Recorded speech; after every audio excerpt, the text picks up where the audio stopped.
This is the Real Life Runners Podcast, episode number 431. So often we think about and talk about the miles, the workouts, the training plans, but the real magic of improvement doesn't happen when you're running. It actually happens after. So if you've ever felt like you're doing things right, but you're still not improving, or that your body feels more tired now than it used to, even with the same training, you're not broken. You're just under recovered, most likely. And so today we're actually starting a series all about recovery, about the science of recovery and adaptation to help you make those miles more effective. Because if you're not recovering from the miles, you're not gaining the benefits of all of that hard work. And we want to change that for you. So stay tuned.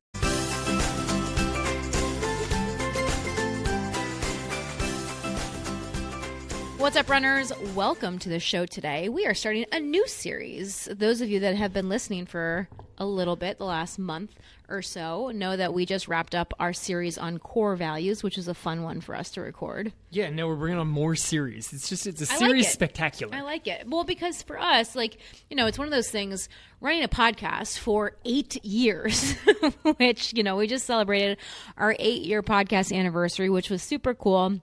And thank you so much to all of you that participated in our giveaway and our podcast celebration, everyone that left us a review or, shared the podcast with a friend or on social media. We really, really appreciate it. Thank you so much for helping us to get the podcast out to more listeners, because our goal with this free podcast is to reach as many people as possible and help as many runners as possible with good scientific-based, evidence-based information for free.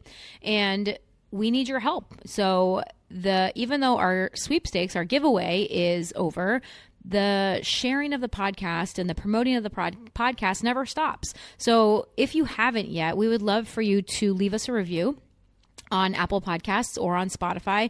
Spotify, you can only leave a star review, which is great if you can leave us a rating on there. And on Spotify, you can actually comment on individual episodes. So if there was a specific episode that really spoke to you, it would be awesome if you could leave a comment under that episode as well. And if you want to leave us a review, Apple Podcasts really uses those reviews to help push the podcast out so that more people can find it. So anything that you can do to help us would be so appreciated. And thank you so much for all of you that have already done that. So after 8 years of podcasting, there's not many topics that we haven't covered, right? So it's one of those things that every week on the podcast, we think about, okay, what do we want to talk about this week? What's new in the running world? What are we seeing with our clients and the people inside the Real Life Runners coaching program and inside the team? Like, what are people struggling with? What are we seeing in social media and the world of running? And how can we take those things and put it into an episode that is going to be helpful for people? And so that's where this idea of the series kind of came from, because it helps to direct our focus also in a way, and it makes it a little bit easier for us to kind of figure out what we're going to be talking about every week. Well, it's like making dinner. You have to make dinner every single night, and it's always like, hey, what do you want to have for dinner tonight? And when the world of Tuesdays are tacos. Yeah, but when the world is everything you could possibly eat, it gets sometimes tricky. Mm-hmm. And when it's like, well, we have this protein option in the fridge, at least it narrows it down a little bit. Yeah. So we got a series for you. How are we cooking chicken tonight? Yes, how are we cooking? Yeah. We've got ground meat. We're going to do something like that tonight. Yeah, exactly. So this series that I decided on creating for you guys is all about the science of recovery.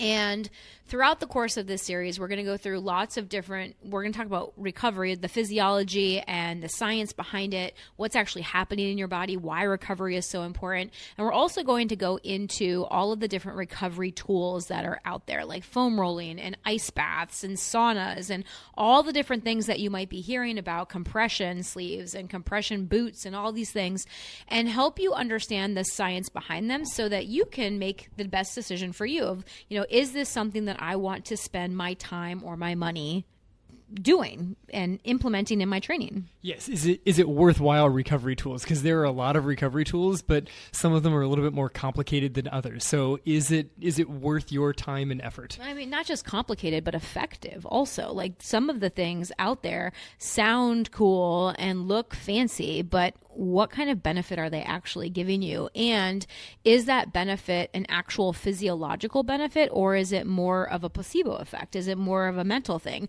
which isn't bad either? And I'm going to definitely point that out as we go through this series, because if you get a benefit, you get a benefit. And does it really matter if there's a physiological benefit or if it's just kind of a placebo effect?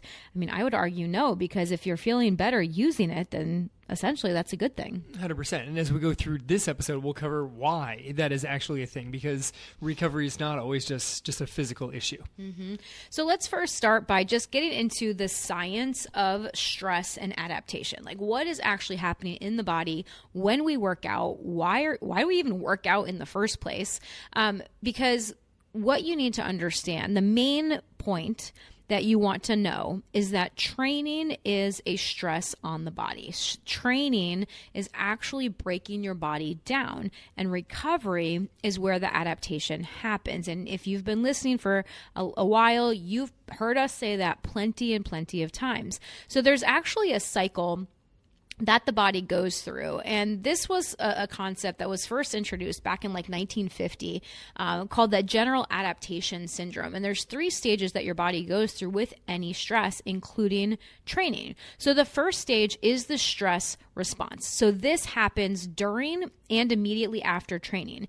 And when you train, you're activating your sympathetic nervous system. That is your fight or flight response. So when your sympathetic nervous system is activated, that increases things like your heart rate, your breathing rate, your adrenaline, cortisol. All of these things increase and rise, because think about it. When you're running, your heart needs to work harder in order to pump the blood out to your working muscle. So if you want to run longer, run faster, your heart has to be effective with that. And the sympathetic response helps with that. During training, your muscles also experience what are called micro tears. So this is when, especially during strength training, like this happens during running as well. Not as much, especially if you're taking it nice and easy and doing a rest or an easy recovery run. But on your harder training sessions and during your strength training sessions, what you're doing is actually creating little micro tears in the muscle, because then during recovery, when those micro tears repair themselves, that muscle actually gets stronger. Right, and it happens during running as long as you're running at a point that pushes yourself. The same way that when you're lifting, I could go in there and do various lifting exercises that I'm comfortable and familiar with and with really low weight, and I would feel no soreness from it. It's that soreness that suggests that you pushed your body and created these micro tears. You push too far, you get an injury, but you push a little bit, you get some soreness. That soreness is often connected to these little micro tears. In running, you get it a lot with if you're pushing hard or if you're pushing downhill, because that definitely puts some stress on the body. Right. But a quick note about soreness is that you don't have to be sore in order to have an effective workout. That is one of those myths out there in the running and workout world, is that a workout is not effective unless I'm sore afterwards, and that's a bunch of baloney. You don't have to be sore, and you can still have a very effective workout. Yeah, no, excellent point there, because otherwise it's just I got to be sore all the time, and that is definitely not a good way to progress yourself. Or to live your life. I mean, like let's be real. Do we really want to be sore all the time? So during this stress phase, your muscles are experiencing these micro tears. You're also depleting your glycogen stores. So glycogen is the stored form of glucose. It is stored in your muscles and in your liver. And that is helping to give your body energy. And during training sessions, especially harder training sessions, that glycogen gets depleted. You empty out your glycogen stores, and fatigue sets in, right? Once you start to run out of energy, run out of fuel, just like a car that runs out of gas, you start to get tired. And during this phase, during this stress phase, you are actually breaking down tissue. You are not getting stronger yet. And this is what so many people don't understand. They think that the strength training or the hard workouts are what are making them stronger. And in a way, yes, that is the first step. Like, you have to go through this stress step, this stress phase, in order to make your muscles stronger, but that's not actually where the strength is built. Yeah, and it's really important that you highlight all the different things, these micro tears, the loss of fuel, and this general sense of fatigue, because all of these things then need to be addressed in the next phase where you actually start making some adaptations to it. So you have to put a stress onto your body. It doesn't have to be an overwhelming stress. It simply has to be a stress on the body, and then you slide into the adaptation window where your body actually begins to repair itself, where it actually rebuilds, and ideally, as long as you've stressed appropriately and you're going through the recovery that we're going to highlight here, then you rebuild, and you rebuild stronger than you were originally. That is essentially the overall point of training, is to stress your body so that it will build back stronger. If you just stress and build back exactly where you got, there's never progress. So the whole point of training is to be able to put a stress onto your body so that it decides it has to come back even stronger than it started. Exactly. And this is where what you do after training really, really matters, because after you've given your body this stress that has broken the body down a bit, now you have to go into this adaptation phase where your protein synthesis increases. So your body starts to make new proteins from the amino acids that are floating around in your body. Those glycogen stores replenish. How do they do that? By you eating, right? That is one of the things. Like your body cannot just replenish your glycogen stores. You have to put food into your body in order to replenish those glycogen stores. And then your parasympathetic nervous system kicks in. So remember, the stress response is activating your sympathetic nervous system, that fight or flight. The parasympathetic nervous system is your rest and digest mode. And I like to call it like rest and repair. People like rest and digest because it rhymes, and that's actually what is happening. But as a runner, as an athlete, I like to think of it as rest and repair as well. Yeah, the digest is helpful because it does point out that you actually need to put nutrients into your body, and you have to do it for a good chunk of time. Like, so many people focus on what happens in like the 20 to 45 minutes right afterwards, but they're coming out with more studies that if you've pushed your body for like an extended period of time, that you need to keep refueling for days and days afterwards. Yep. Like the study came off of like an ultra marathon thing, but they were like, it's not that you're in a calorie deficit, but your baseline metabolism is still higher than normal a week later after like a super difficult workout. Right. And so if you give your body the time and the nutrients that it needs during this adaptation window, your body adapts to handle more stress next time. That's what we talk about when we say that you're getting strong, your body builds back stronger than it was before. So this is where you're actually getting stronger, faster, more efficient, is during this adaptation window. And I want to just address what Kevin just brought up too, because people talk a lot about this adaptation window, and they want to tell you that you have to get something in within 30 to 60 minutes after a workout in order to optimize your adaptation window. And there's been research back and forth on this throughout the years, over decades, I should say. But ultimately, there's not some magic window of recovery. With that being said, the sooner you get fuel back into your body, the quicker your body can switch over from breakdown mode and from sympathetic activation into parasympathetic and repair mode. So I do think it's a good idea for you to get food in kind of as quickly as you can tolerate, especially. I know there's a lot of people that don't like to eat right away because they kind of don't have the appetite. But sometimes it's necessary that even if you're not hungry, it's still a really good idea to refuel, get something into your body soon after exercise so that you can help your body and your nervous system just kind of switch modes out of that sympathetic fight or flight and into the parasympathetic rest and digest. Right, so one of the reasons why it is often difficult for people to eat right after they work out is because their body temperature is elevated, and an elevated core temperature reduces your desire to eat. It lowers all of the desires to eat. So if you can do something that cools you down, if you're like, all right, well, I can't take in whatever this fuel is, if you can just take in a small amount of ice water.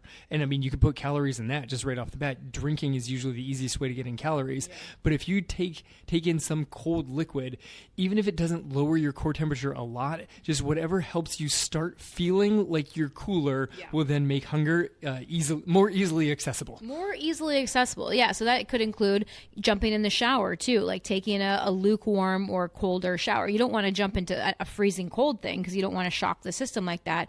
But here in Florida over the summer, it is lovely after a run to just literally jump into the pool after a run because we are so hot. Core body temperatures are very much elevated. When you jump in the pool and it helps to bring your core temperature down, I should say my core temperature down, like it makes me feel so much better so quickly too, just from that change in core body temperature. So I love that you gave them that tip. So that is really how we want our systems to be operating. We stress and then we give ourselves the proper fuel and nutrients and rest and recovery so that our body actually adapts and gets stronger. Now there's a third phase called the exhaustion phase. And this happens when you skip recovery or when you skimp on recovery. And it's not just skipping recovery, but when you are under recovery, not giving your body enough recovery. So this happens when your stress continues without enough rest to actually allow your body to adapt to what it just went through. And when this happens, the things that are kind of like going on in your body, your cortisol levels stay elevated. That is your stress hormone. This can lead to an imbalance in other hormones as well, because it's not just cortisol that is problematic. Cortisol is not a problematic hormone in and of itself. We need cortisol. Cortisol is released during the stress phase. We want that. Cortisol is a very good thing. However, if it stays elevated for a long period of time, chronically elevated cortisol levels, that's where it becomes more problematic because everything in your body works together. So your cortisol levels affect other hormones in your body as well, like your hunger hormones, which are ghrelin and leptin. Leptin is like your satiety hormone. So those are affected by cortisol. It affects lots of different hormones and processes in your body. And it can actually cause a hormonal imbalance and also weaken your immune system because your body is just in this constant state of fight or flight. So this shows up as fatigue, poor sleep, irritability, injury, which obviously none of us wants, or plateau, right? Just you not making progress and you're just feeling tired and sore all the time. And the thing that I really want you to understand is that this is so prominent, especially for women, people over 40, but especially women over 40, because of the hormonal changes that we are going through in perimenopause and menopause. This phase can hit us faster because when we have less estrogen on board, then all of this kind of takes longer, just to kind of sum it up and make it pretty simple. Estrogen helps our body recover quicker. And so when we're losing estrogen, it takes longer for our body to adapt and recover because estrogen is a more anti-inflammatory hormone. It can help with repair and recovery. And when we don't have it, it makes our recovery choices even more important, I think is really the way we want to think about it. Yeah, so the exhaustion phase is interesting because you pointed out that it's not just skipping recovery, but skimping also. It's not that there's a fixed set of this is the workout and then this is the recovery and that's exactly what it is. It's that depending on how stressful it was, you need to have an appropriate amount of recovery for you. And so the imbalance comes from too much stress and maintaining your same level of recovery, or kind of reducing your stress, but then also over reducing your recovery. Like, oh, well, I didn't really have much of a workout today, so I don't really need to worry about recovery. Yeah. Like, there's always a time to be taking care of the recovery side of the equation, even if the stress side is relatively low. And if you ramp up the stress side, you have to drastically ramp up the recovery side also, which I think is where a lot of people get caught up on this one is they're like, oh, I'm recovering more, but it's like, okay, but you really increase the stress side, so you have to drastically increase the recovery as well. Yeah, and this is one of the reasons why I haven't run a marathon yet, because I understand, like, there's the training, but there's also the recovery and everything else that goes into training for a marathon. And I know with the life that I currently have with our girls and all the other things that I have to deal with as a mom, as a business owner, as a wife, I just don't have a lot of time for me to just lay around and recover. And so that's one of the biggest reasons I haven't done it, because, and this is I think one of the biggest things that not a lot of people take into consideration. They think about, where can I fit my training in? But they neglect to figure out when they can actually fit in their recovery time. And that is actually, I don't want to say even more important, but in a way it is, right? Because once you get that training in, if you're not recovered, you're going to get injured. And if you're injured, then you're not going to be able to continue training, and you're not going to be able to run the marathon or the ultra marathon or whatever it is that you want to accomplish. And the other thing that's really important to point out here is that stress from other areas of your life also play a big role in how your body adapts to your training. Because stress is stress. I like to think of it as a bucket. Everyone has one stress bucket, because you have one body and one brain that is handling all of the stuff that's coming at you every single day. So we have physical stressors in our life. We have emotional, we have psychological, we have financial stress. We have all sorts of family stress going on, friends. Like, there's so many different things that can cause stress in our lives, and all of that stress is going into the same bucket. And so if your recovery is not matching that stress, that is the reason that you're not making the progress that you want. Right. You've got a wonderful phrase here in the outline that says you can't out-train a stressed-out body. And this is my biggest issue with a whole lot of online training plans, is most of them, quality training plans on there, are effective. They're good training plans. The problem is that you can't just follow a training plan and then ignore the recovery portion of the rest of it. Like, I checked all of the boxes. I did all of the workouts on the training plan. Unless the training plan has specific recovery metrics on there also, you can't just be like, I did the training plan, so I'm going to get the results. Yeah. The best training plan isn't going to work if it overstresses you because you're under-recovered for it. Yeah, and I think that this is one thing that people often don't understand, is that there are some weeks, some days where it is actually better for you to skip a workout than to do the workout on your plan, because your body would benefit more from the additional recovery than it would just adding on an additional workout. And that's really where, coaches and having an adaptable training plan is so important. That's what you need, because stuff comes up.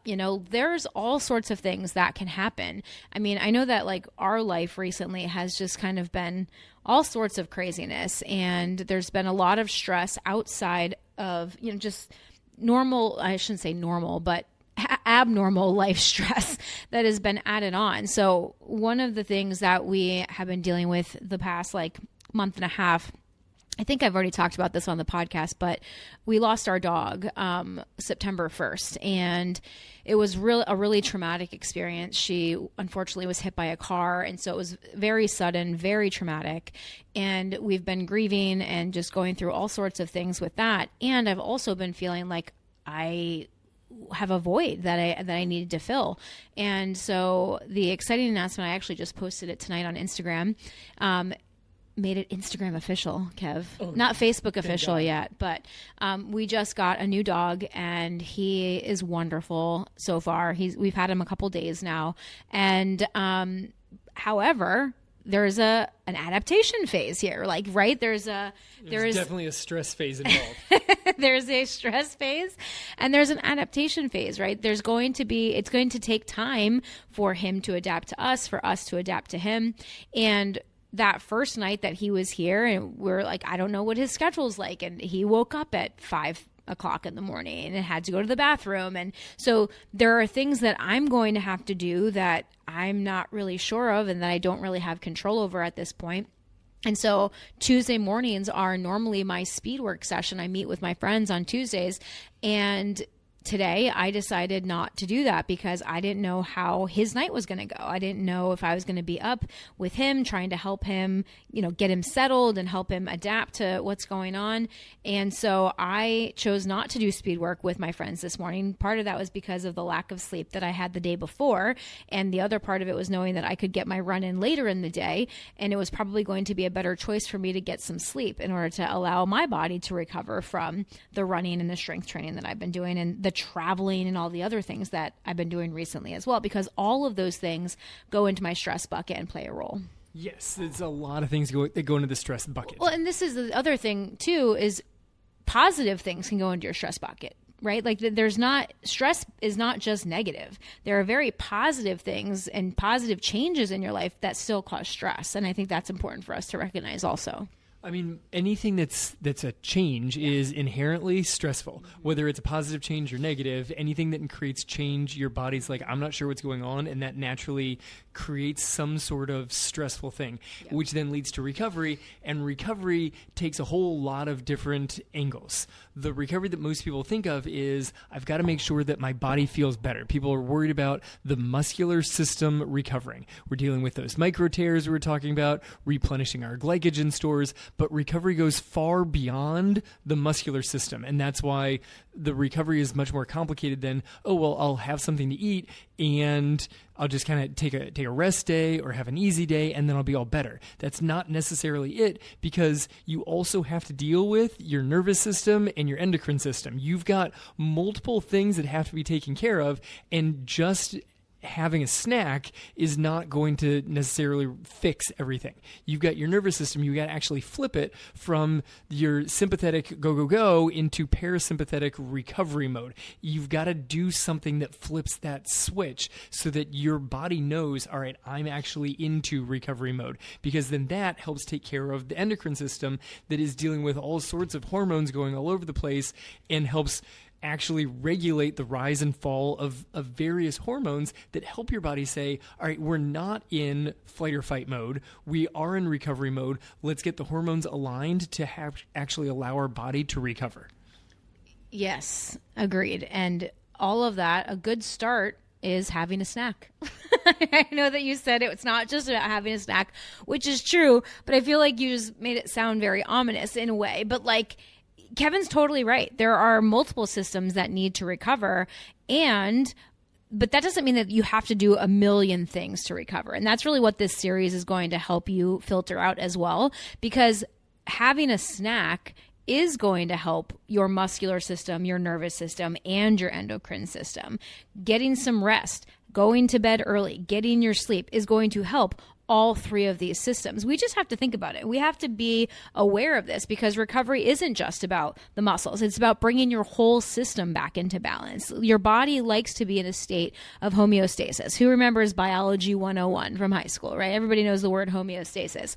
That is that sense of balance in your body. And so many of us are living our lives completely out of balance because we are so stressed all the time with all the things that are going on, that it's really hard for our bodies to recover. And so we have to be much more intentional about giving our body the recovery that it needs, because it is our muscular system, our nervous system, and our endocrine system. So some signs that these systems are still stressed, number one would be an elevated resting heart rate. So those of you that wear a watch or a ring, I know I like to look at what my resting heart rate is overnight. So if your resting heart rate is elevated, higher than it normally is, or if you see a drop in your HRV. So if you have a fancier watch and you can measure your HRV, if you notice your HRV is decreasing, that's also a sign that your body is still stressed out.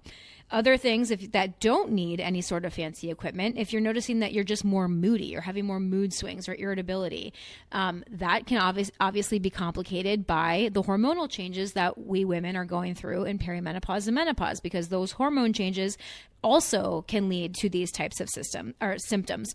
And that is why that, if you are overtraining and under recovering, you're putting your system even more out of balance, because when you're more stressed out, that your estrogen, your progesterone, the stuff that you still do have on board if you are, pre-menopause, those are even more dysregulated because of the changes or the chronic elevation of your cortisol levels.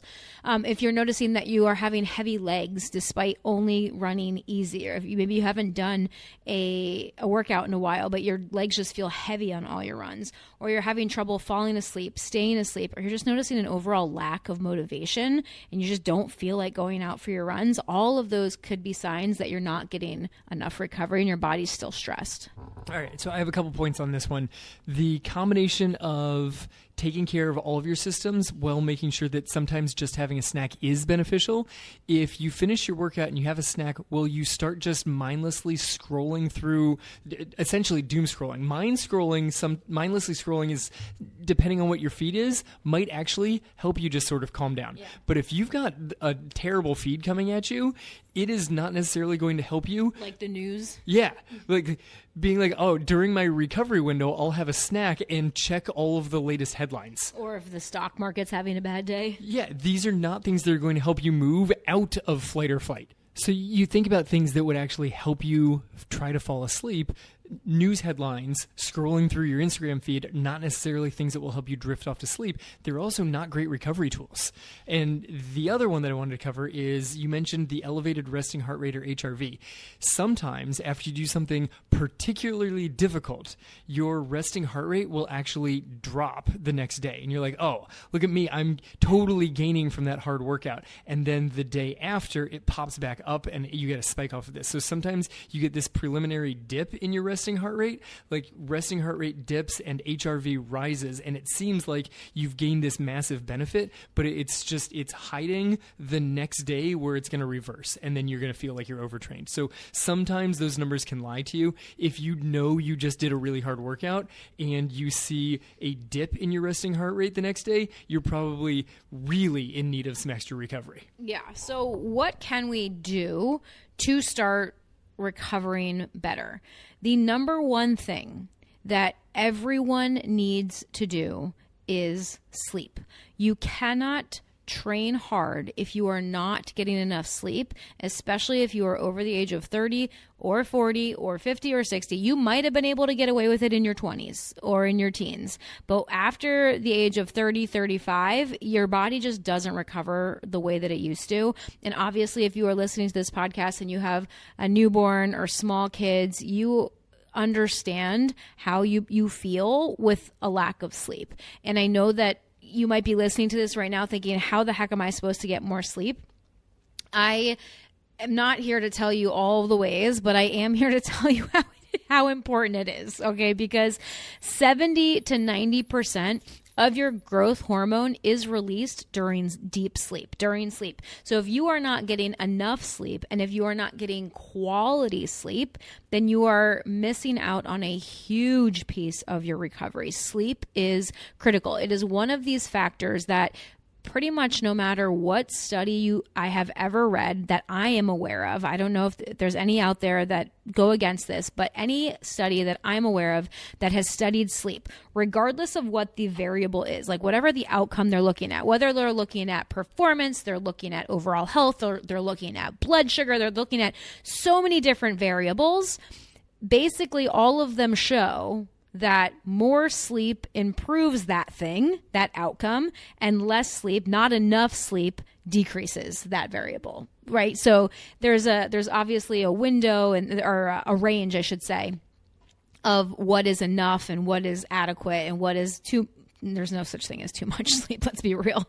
Yeah, but there's a point of diminishing returns. Yes, exactly. There's a point where it's like, well, if you're sleeping 10 hours, are you getting anything extra? Are you getting additional 12? benefit? Right, exactly. But sleep helps to drive muscle repair. That is when your muscles actually repair and rebuild and get stronger. That is when your glycogen starts to restore itself. And of course, your brain shuts off during sleep. So you mentally recover, your nervous system can recover.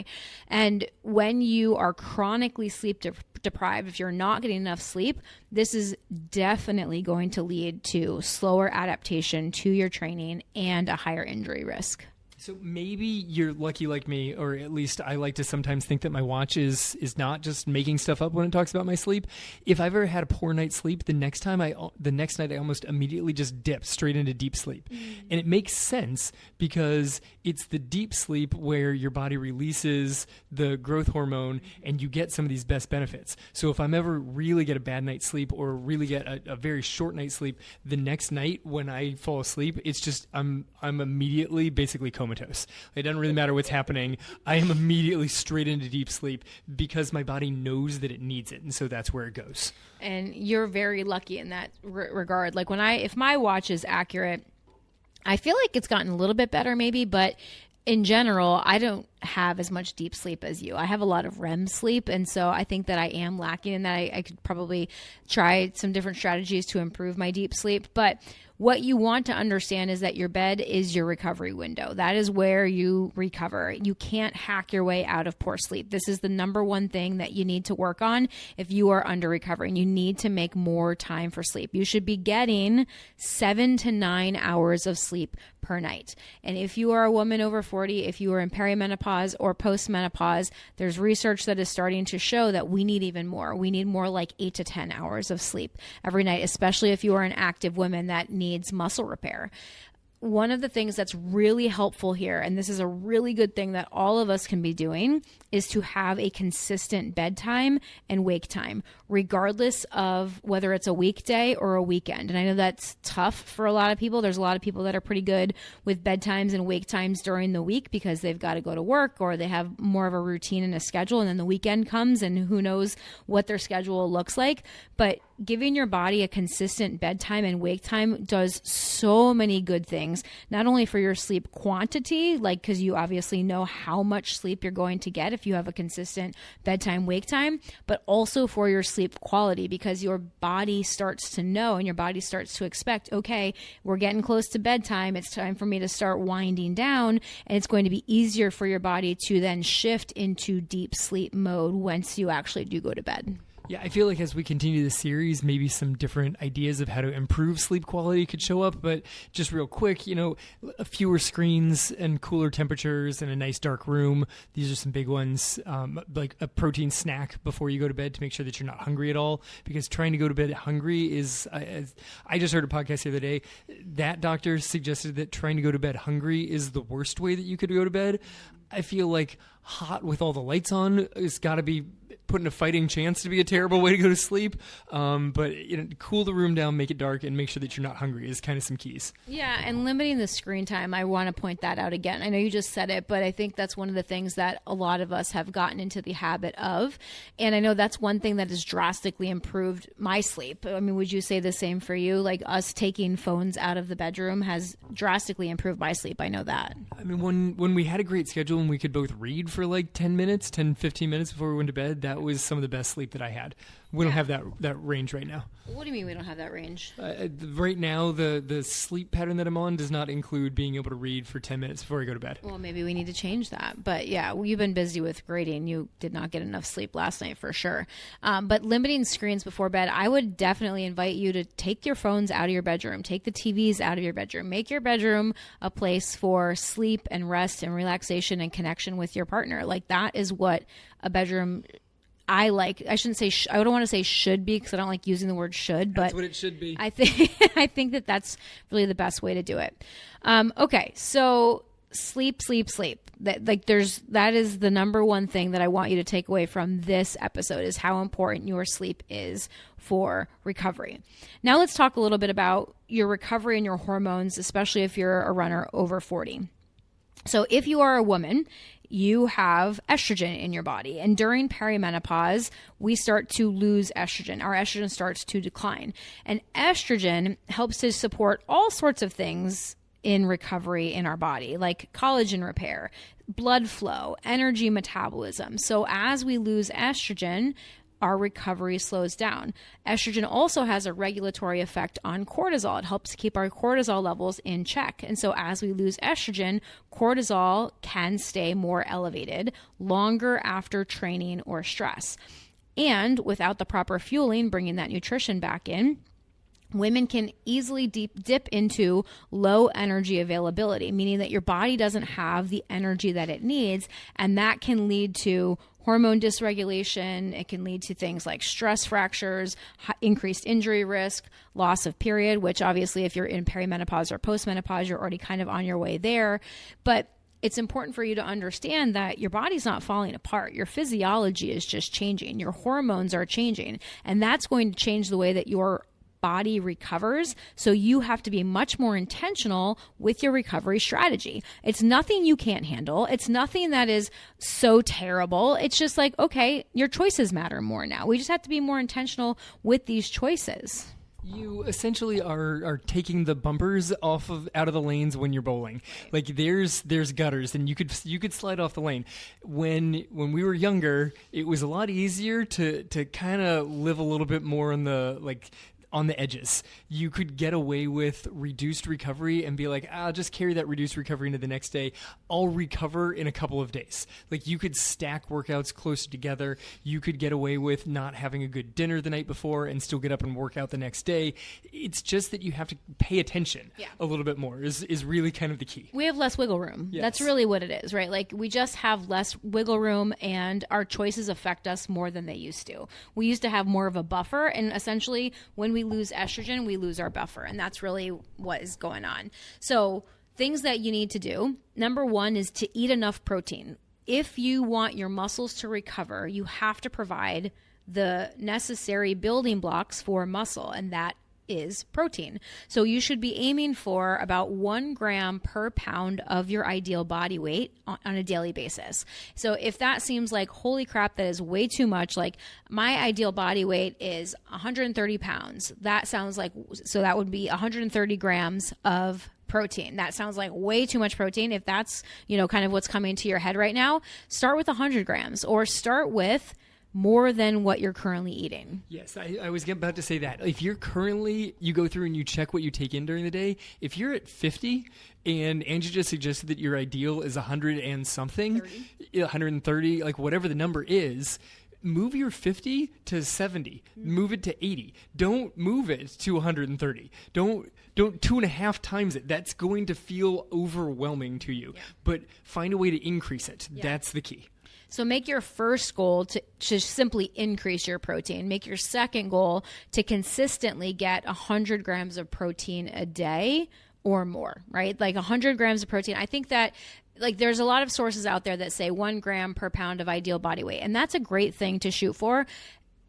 I also think there's a lot of people that have a hard time with that. And so I think that if you can get in a minimum of 100 grams of protein per day, you're doing pretty well. And if you get to 100, it's going to be easier for you to get to 120 or 130 because you're going to understand, oh, okay, I just need to have another half a cup of cottage cheese, or I just need to have this. That's easy enough to throw in, like another ounce of chicken or something like that. Or more cottage cheese. Or edamame. Or cottage cheese. Or fried cottage cheese. Ooh. Or whipped cottage cheese. Or cottage cheese pizza. You threw me with fried cottage cheese. Is that a thing? I'm sure it is. It's gotta be. I thought it's baked cottage cheese. Actually, I think I have seen somebody fry it. Baked cottage cheese? Yeah, like people make cottage cheese chips. Like I see all these recipes now. No, we're not even going to try that. No, I will. I will at some point. God, we'll let you know. Okay, so protein. All right, you definitely need some more. You also want to refuel your body with carbohydrates after your run or after your training sessions, because that's going to help refill your glycogen stores, and it's also going to help lower your cortisol levels because you're refueling your body, and that helps to shift your body out of your sympathetic and into parasympathetic nervous system. All right, you also, and this one hits me strong, you want to make sure you space your hard efforts with at least 48 hours between any high-intensity sessions. And that is high intensity for you. Whatever feels like it is a particularly difficult workout, you're going to need some gap between that one and the next time you go particularly difficult. So if you are pushing speed on one day and then stressing yourself by lifting particularly heavy the next day, the day after that being like, well, it's been 48 hours since I ran really fast. Yes, you are correct. But it has not necessarily been 48 hours since you pushed yourself to a high level. So you got to make sure that you actually space out the intense stresses that will help your recovery. Absolutely. All right. So let's jump into a little summary because we've covered a lot of things on this episode. So how do you recognize whether or not you are under recovered? So some red flags that you want to look at. If you have fatigue that doesn't resolve with rest, right? Like if you are waking up every day tired or exhausted for some of you, and you're just feeling tired all the time, that can be a sign that you are not recovered. If you're having mood changes or anxiety or depressive types of symptoms, that can be under recovery. And this is where it gets a little tricky, right? Because there's a lot of things. Perimenopause also has these symptoms. Pretty much everything that I'm about to tell you is also a symptom of perimenopause. But again, these are not separate things. They are all connected because perimenopause is a stress on the body. Perimenopause messes with your hormones and your stress levels and your stress hormones. So it really is, these are all signs of your body being overstressed. And that's what happens to a lot of women during perimenopause. So it's not just perimenopause itself. It's because of the changes in the hormones that your body is going through in perimenopause that causes your system to be overstressed. So I just want to make that kind of point out, because people are like, well, how do I tell if I'm under recovered or if it's just perimenopause? It's like, it doesn't actually matter, but what it is telling you is that your body is overstressed. And if your body is overstressed, you need recovery. Period. It doesn't matter if that stress is coming from perimenopause or training or other areas. These are signs that your body is overstressed and under recovered. Okay, so let me go back to my list. So fatigue, mood changes, anxiety, increased soreness. If you're noticing that you're just sore all the time, or you're more sore than you normally would be after an easy workout or even after a harder workout. If you're noticing that when you go out for your run and you're putting in that effort-based training, you're trying to hit that easy pace and your pace is slower than it used to be, or your medium pace, your moderate tempo type of pace is slower than it used to be on a consistent basis, right? This isn't one run. One run doesn't mean anything, but if you like consistently, week after week, month after month, you're noticing that your paces keep slowing down, that is a sign that you are under recovered. If you're noticing poor sleep, if you're noticing sugar cravings or things like that, you're probably not fueling your body as well. And if you're not fueling your body and giving it what it needs, you're not going to be recovering the way that your body needs to. And then, of course, if you continue with the under recovery, if you're getting sick all the time, if you're frequently ill, or if you're just always having more aches and pains, those little niggles, and then of course those injuries, right? Minor injuries or major injuries, those are all signs that your body is overstressed and it just can't adapt. It's not able to handle what's going on. Yeah, and as you pointed out, all of these kind of go together, and it doesn't exactly matter what the cause of it is, and it doesn't matter if the cause is too much stress or not enough recovery. If you're seeing these things, you can treat too much stress by increasing recovery. Like, you can handle extra stress by increasing the level of recovery. You don't necessarily have to reduce the stress. You just have to really ramp up recovery in ways that we've talked about. Poor sleep and sugar cravings, these guys go together. If you aren't giving yourself proper fuel, the body is going to want the easiest source of fuel it can. That's where the sugar cravings come from. Your body's like, I need anything and I need quick energy, so just give me straight sugar because I'm running so low that my brain isn't even working correctly. Yeah. So these are where they all kind of come together. Everything's coming together here, and the important message for you to understand is that your body is not fighting you. Your body's not failing you. Your body is not broken. It's communicating with you. And recovery is how you respond to the communication that your body is giving you. Your body's asking you, begging you in some circumstances to give it more sleep or more fuel or more recovery. And that's our job, to start recognizing that and giving our body what it needs. Okay, so how do we actually deal with this? How do we optimize our recovery? Opener. After you work out, After you work out, you got to recover. Put some fuel into yourself. You got to refuel. You've got to You said recover.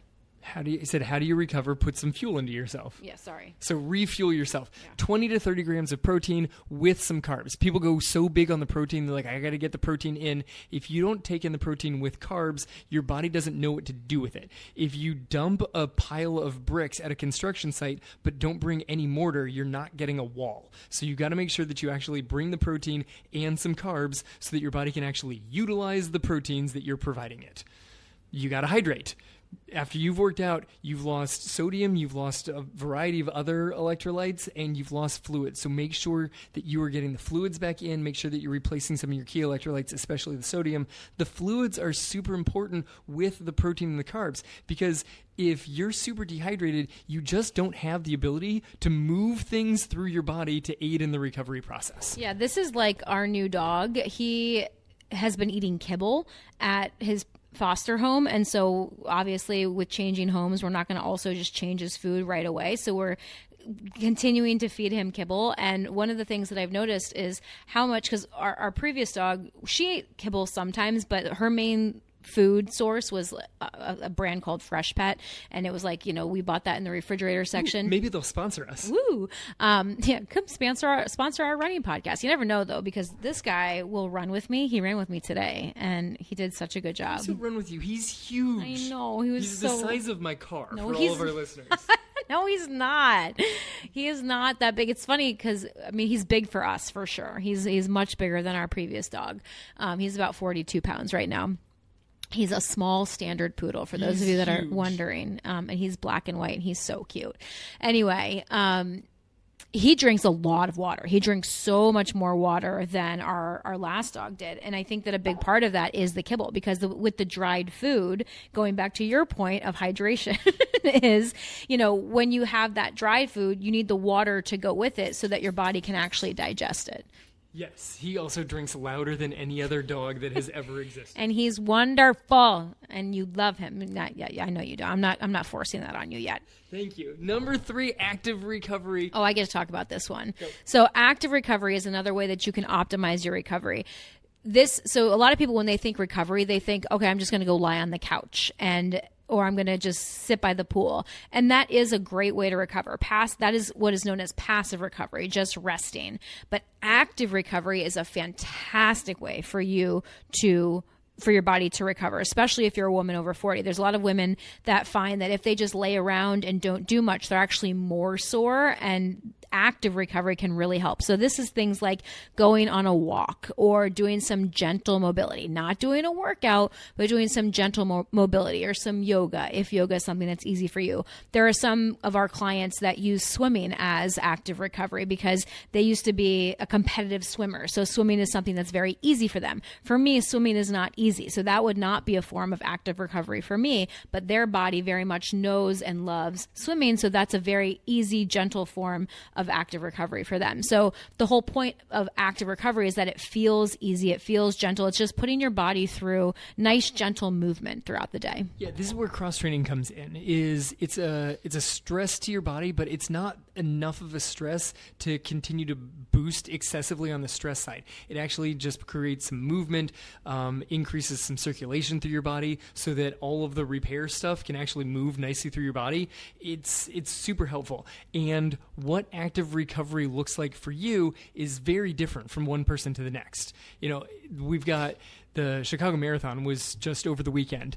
If you're talking about the active recovery of the people who are winning the Chicago Marathon, they're going out and jogging at like 8-minute pace. That is active recovery for them because they're racing a marathon at like 4.5-minute pace. And so it all depends on what that recovery looks like for you. The key is that it feels super, super comfortable. Walking is great because it is less pounding than running is. Yeah. That's also why biking and swimming are fantastic as long as those don't feel overly stressful for you.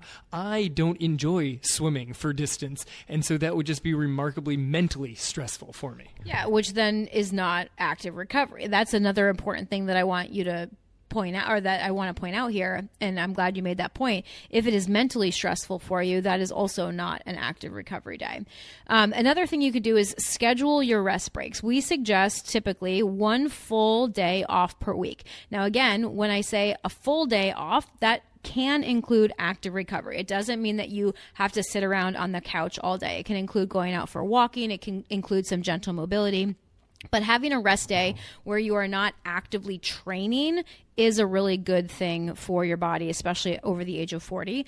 And then, of course, you want to do things that help to regulate your stress levels. Think about that stress bucket. We want to do things that are going to help decrease the water level in our stress bucket. So things like breath work, sitting and just literally breathing for 5 minutes can do wonders for your nervous system and your stress regulation. I think that we underestimate so much the importance of just sitting quietly for 5 minutes and just breathing. There's so many studies. People can call it meditation. People call it breath work. It's just sitting and being you, like just sitting and being, not doing anything, not thinking a million different things, just focusing on your breath makes a huge difference. Things like journaling, doing a brain dump. We were on our coaching call today, and one of our clients was telling us there's a lot of stuff going on in her life right now. And I suggested get a journal and just do a brain dump where you just write down all the crap that's going on in your head without a filter. Just dump it all out on the piece of paper. I had another client that I suggested that she was having trouble sleeping, and I suggested that she do this, and she emailed me like a week later, and she couldn't believe it. She's like, Angie, I can't believe this. Like, I've literally been doing this for the past couple of days, and I've slept through the night the last like 3 or 4 days. I haven't woken up at 3 a.m. She was waking up like every night at 3 a.m. and then staying up and not being able to get back to sleep. And just by instituting the brain dump before bed, she was able to sleep through the night, and it was making a huge difference in how she felt. I want to go back to breath work for a second. Breath work, people can talk about it as meditation. You could use it as a prayer ritual also. But don't do it as something where you're judging yourself about how well you're doing, because now suddenly it's not a way to regulate your stress. It's a way to increase your stress. If you're working on breath... Oh my God, I'm doing it wrong. Yes. Yeah. If through the entire thing, you're trying to make sure that you are appropriately breathing. I've got to breathe in for 4 and out for 4, and this time I only breathed in for 3. It should not be anything that is increasing your stress. It's supposed to be a calm and peaceful time. Yeah, very good point. And then time in nature can be very, very grounding and very, very regulating. Walking barefoot on grass or on sand, like actually on the earth, has been shown by different research studies to do a world of good. You could do that for 5 to 10 minutes in the morning. Getting morning sunlight, also very good for you. And again, don't let all these things, you don't have to do every single one of these things. Pick one, pick one to start with. And if you're like, oh, you know what? I can do that. I can go out for a walk. I can go put my feet in the grass in the morning. That sounds actually like a really good thing. Maybe you go put your feet in the grass for 5 minutes and you take breath, like you breathe. That's it. You just go stand in the grass and breathe, or put your chair and put your feet in the grass and just breathe. It's pretty wild. If you're already doing drill work up and down your sidewalks in your neighborhood, everybody thinks you're weird in the first place. So go outside and just pop a squat in your lawn, put your feet in the grass. It's going to be great. Perfect. Exactly. So I want you to think of your energy levels like a bank account. So every run, every training session is you removing from your bank account, and recovery is a deposit back into that bank account. So just like your regular bank account, if you withdraw constantly without adding back in, eventually you're going to overdraft. And that's what happens with our training. So I hope you now understand that recovery is a part of your training. It's not separate from it. It's not optional. It's not a second. It should never, ever be an afterthought. It should be something that is planned in to your training, because adaptation depends on the balance between stress and rest. And if you are constantly stressing the body and not resting, you are not going to make the progress that you want. And especially if you are someone over 40, especially if you are a woman over 40, honoring recovery is how you get stronger. I mean, but this sentence really does apply to anyone, no matter your age. Honoring your recovery is how you get stronger. It's not a sign of you slowing down. It's not a sign of you getting older. Like, it's not a sign of, oh my God, I have to do this now. Like, this is you honoring this next phase of your life. And that is a beautiful thing, because if you want to perform better, if you want to feel better, if you want to keep running for decades, you have to protect and safeguard your recovery, just like you protect and safeguard your training. So that's what I've got. What do you got, Kev? No, I thought that was a great way to do it, because so many people safeguard their training. They figure out, I will move all sorts of things around in my schedule to make sure that I can get in my workouts. You have to safeguard your recovery just as strong. Absolutely. So if you found this episode helpful, number one, make sure you join us, because this is just the first episode in our recovery series. In the next couple of episodes, we're going to be going into some of those specific recovery tools and modalities, things like foam rolling, cold plunging, sauna, compression, all sorts of fun stuff to help you understand what's going on with those things, which ones should you focus on, which ones are maybe a waste of your time. And we'll just help you understand how to recover better, because you are not going to make the progress that you want unless you are recovering. So also, if you found this episode helpful, please leave us a review, leave us a comment, share this episode with a friend. Help us share the podcast and help more runners to get better and to feel better and to run their life. And as always, thanks for joining us. This has been the Real Life Runners Podcast, episode number 431. Now get out there and run your